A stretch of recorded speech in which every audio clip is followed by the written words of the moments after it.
find out on every conversation explores beyond authenticity, beyond the obvious. And today I have my special guest. He's the Capital Project Strategies focus on leadership and stability and structure. Other than Mr. Christian Gonzalez. Welcome, welcome, Mr. Christian on Abstract Essay. And can you please introduce more by yourself that Oh, thank you, Daniel. Thanks for having me here today. I'm excited to be here joining you, and thanks for the invite. And yeah, well, as you mentioned, my name is Cristian Gonzalez, and I'm just a little quick background there. I'm engineering by training, and then I went to the oil business, moved to the mainland US, and been working on the capital projects ever since on the mostly chemical industry, gas industry, and all that. Did my master's in business, and at some point, figured that I could do a lot better in terms of helping and scaling by going independent and starting a company that will help other companies avoid costly mistakes and that I've seen over and over at previous jobs. And here we are today. yes, and thank you so much for sharing your knowledge and wisdom to the world, Mr. Christian. Thank you. And today, let's talk about the most expensive mistakes happened before the big check is got. So tell us, Mr. Christian, the worst mistakes occur before money changes hands. In your own experience, what would you like a promising opportunity during negotiations that revealed is fatal flaw only after you already committed? Well, yeah, that's precisely the point that we tried to make, is that the most expensive decisions, whether in business or in life for that matter, are the ones that we make before we truly understand what we are committing to. And in the context of the work that we do, we we work on an industrial setting. So for the most part, and I've worked in many companies where they're about to make very large investments, and very large is relative. Smaller company, what's very large for smaller companies is not the same for very large companies. But regardless, oftentimes these investments can derail or make or break a company, for that matter.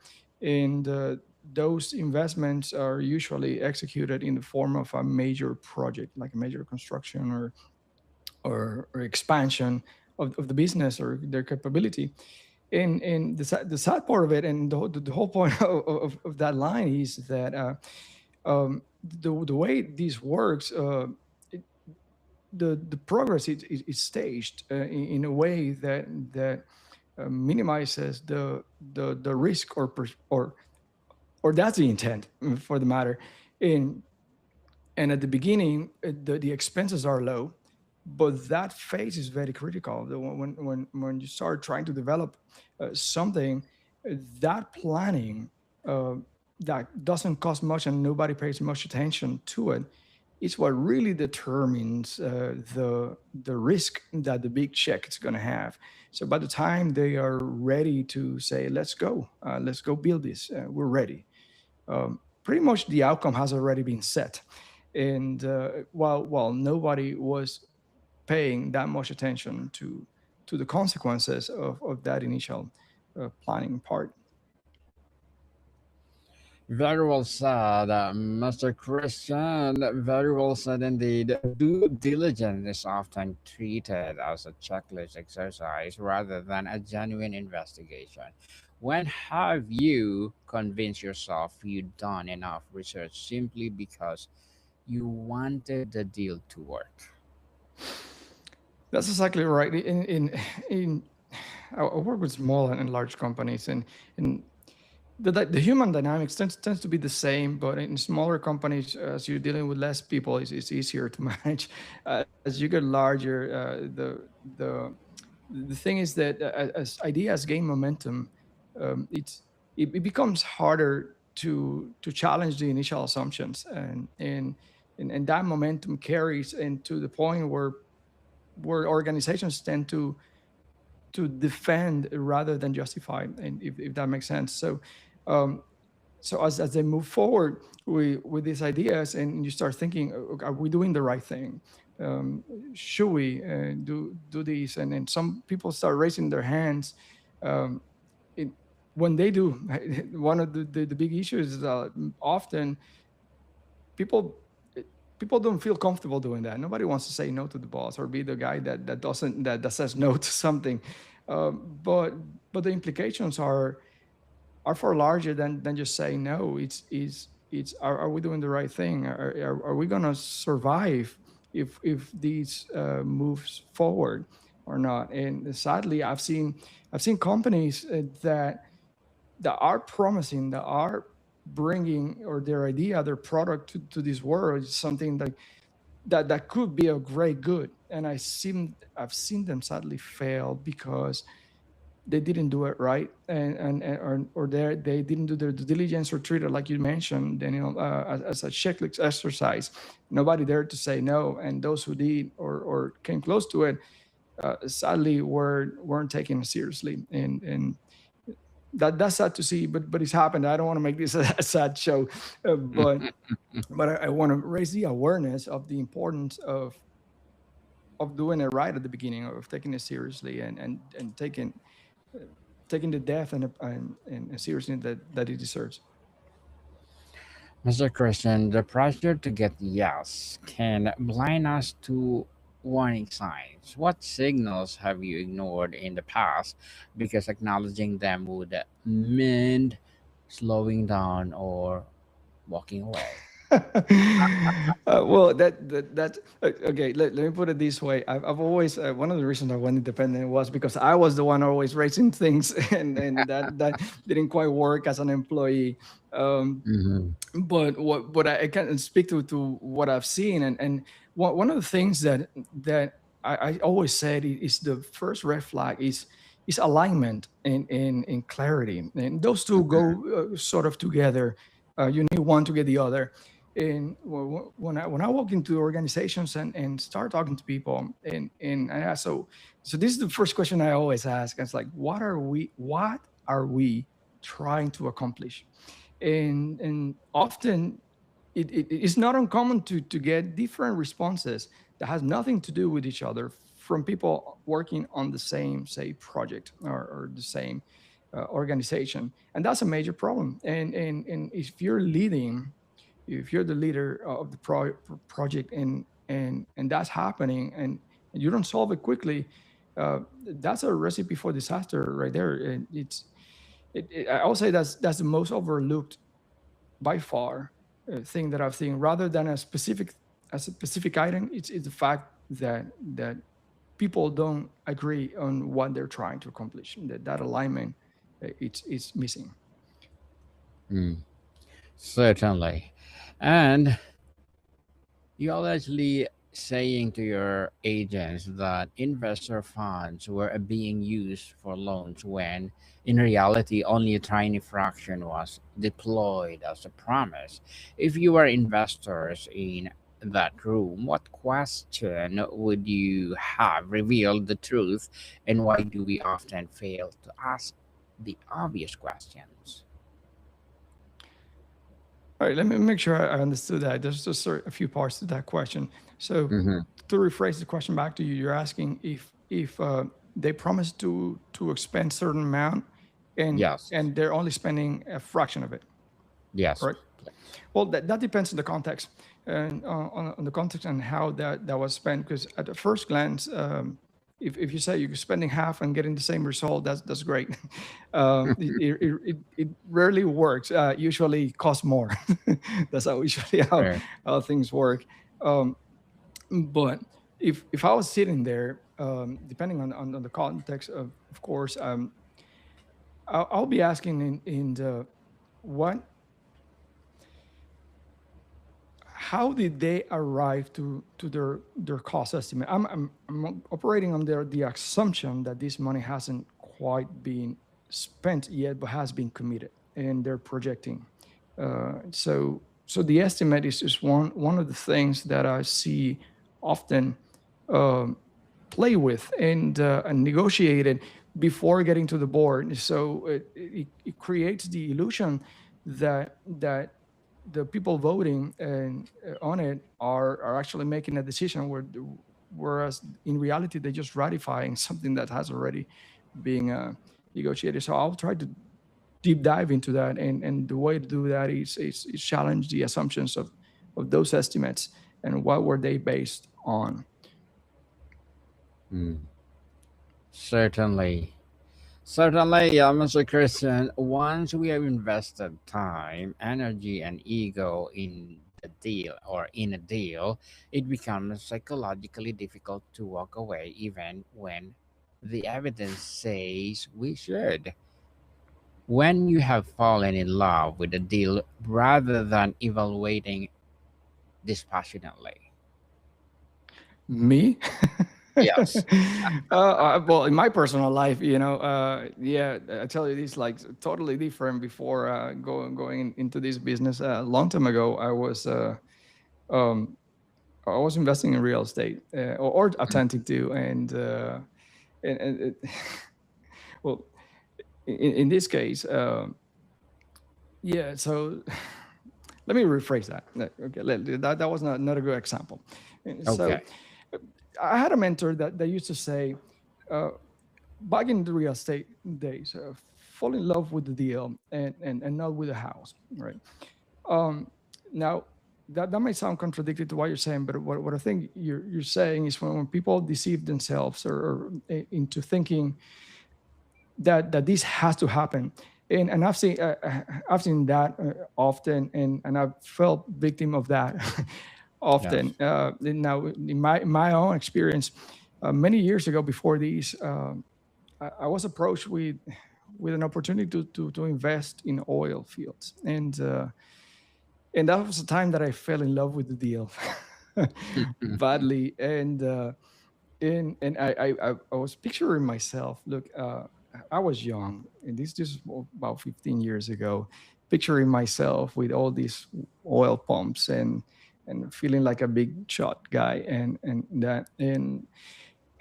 so I made a spreadsheet and used the numbers that they gave me and used the oil price at the time and assumed everything was going to be rosy and great and I even went up there just to take my picture because I had to take my pictures with the oil wells. And now I use them as a reminder of doing the legwork correctly. Um, so, point being that I was blinded by the big opportunity, and look, like they said, no risk, no gain. Like the saying say, yeah, sometimes you got to take risk, but taking risk blindly is not wise. And I do remember at the time I made a comment to a coworker of mine, very experienced senior guy about to retire, work his whole life in oil, and he said, "I will never invest in that." And instead of, I thanked him. It's like I was very polite and all, and but I ignored it, I disregarded it, and I said to myself, "This has to work because it's oil. We're gonna make great here." And I ignored the advice of people that had experience, ignore reality, ignore the risks, and I still went ahead and put my life savings into it, only for it to disappear and very quickly, for that matter. Um, so I would say that was a time that was very rough as for my ego, for for financially for everything. So it took me a while to recover from that, but the learnings from it is still stick with me to this day, and I try to pass that on to the people that I work with. Mr. Christian, when a deal fails, we often blame execution problems. But if the foundation was flawed from beginning, no amount of execution could ever save it. Looking back your own failures, how many were actually doomed before you started? Well, it's um, I like you said that we preach that a lot. Okay, so and just get something out of the way quickly. Execution has its own risks, and sometimes things happen that nobody could have predicted. Uh, that aside, um, yes, preparation is everything. And what we say is that when you go out and to do a big project, and I'm saying project because that's a vehicle that we express our work in terms of projects, and it requires planning and due diligence and a number of activities to get it done. But if you want to label it as something, it's just a big planning exercise. And no matter how many controls you put in execution, like most companies do, and that's after the big check, right? After you say, oh, we're going to build something, say $500 million, and when they get that check and they go execution, go hire these big engineering firms, contractors, builders, etc., um, they're going to execute whatever you planned, whatever was planned before. They're going to execute it to the T. So you can put controls. The companies can put controls, can put all kinds of oversight, and all that will make sure is that what what comes out of that execution is exactly what it was planned for. So I'll say the planning, it's what matters, and I've seen this many times where it's not the serious lack of seriousness of lack of intelligence, which is the sad part. Like the people are usually competent, people are usually smart. It's the human interaction, and in the projects that I've done in the past, very early on, I overlooked the human factor of it. And look, let me give you a quick example, if I may. Go ahead. It's very young. I was a young student. In my senior year, I was president of the Association of Chemical Engineering in school, and I won my election by far. We started off great team, etc., and we were working great. And I remember one night that we were under an incredible amount of pressure, and re, even having an incredible team that I had back then. We were working hard, and I was putting so much pressure on them that everything started to fall apart, and and people started getting upset, and things weren't getting done. I remember one of my best friends to this day. Back then, he went to school with me, and he went to a fast food and brought a big bucket of fried chicken, and then he Hmm. brought it in, and then he gave it out to everyone. It's like, okay, here's the food, let's reset, etc. To me, that was a life lesson that 25 years later I still carry. uh, Everything changed at that moment, and so I was so focused on getting things done, on the matrix, on the numbers, on we have to do this by X, Y, and Z. When when all they needed was a moment to to to be human and just have food. They were hungry, and there was a basic need that wasn't being taken care of. And once that took care of was taken care of, then everything went sort of back to normal, right? And I had to learn many other lessons along the way, but in that moment, that solved it. So to your point, um, the human factor, it makes all the difference at the end of the day, making sure that everyone's taken care of. Very well said, Mr. Christian.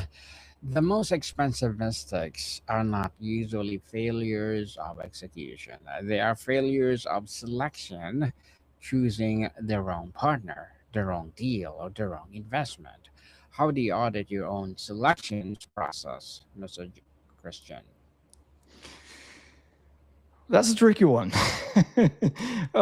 It depends what you're trying to do. Like in the business context, it's there's obviously the financial portion of it to evaluate, but there's also strategy. And I go back to the what are you trying to accomplish, and I usually lead that with most of my clients. It's what are we trying to accomplish? That will definitely change the answer we get to that question, right? So when you have a portfolio of, if we're talking strictly in the project sense, um, the first thing that you evaluate is the finances, right? How much return does each get? How much value you get out of it? But but not always it's in your best interest to do that. And if what you're trying to accomplish is say positioning in a certain way within the market, and you want to lead, maybe the cost is not the biggest issue. It's just a matter of being able to be in the market before anybody else, right? So maybe the project that's going to get you there is not the most rewarding financially today, where but it will long term. So that will kind of skew the way of evaluating. So uh, how I was going to start sounding like a broken record, but I'll go back to the what are we trying to accomplish, and that should always be front and foremost in every interaction that's high stakes. And when you have a team that has to agree on something, uh, particularly prioritizing investments like this. Prioritizing indeed. So, Mr. Christian, to wrap up our discussion for today, the ultimate lesson of title is that prevention is cheaper than cleanup. What is the decision you currently considering that deserves more scrutiny before you commit? And what would it take for you to pause and actually do that scrutiny? All right, so that's a that could be a way long answer, but let me try to keep it simple. Uh, uh, the planning determines everything, and something done incorrectly can be impossible to fix later, and that's why it matters so much. There's no fixing for or cheap fixing for bad planning. Doing that uh, wrong, I don't know what else to say. It's got to invest your time and your effort on doing it right, on planning it correctly before uh, going out and executing. Planning is everything. Planning indeed. So, Mr. Jonathan, thank you so much for sharing your knowledge and wisdom to the world. So, can you please invite our listeners to support your business or anything you want to promote on Outback SA? Mr. Christian, Oh, where do me. people? Sorry, I thought you were saying. So, yes, thank you, everybody, for listening. Our business, it's on screen, BPMP Solutions, and if you're expanding your your manufacturing or your business or starting, uh, we help you save potentially millions of dollars by helping you do it right the first time. Yes, by doing the right thing through the knowledge and wisdom of Mr. Christian. Please support him because if you support him, for sure, more and more empowering business like this to rise. So, Mr. Christian, looking forward for our episode on entrepreneurship 101, and let's talk about entrepreneurship mindset. So, Mr. Christian, thank you so much for your time. Thank you, Daniel. Have a good one. Welcome, people. See you soon.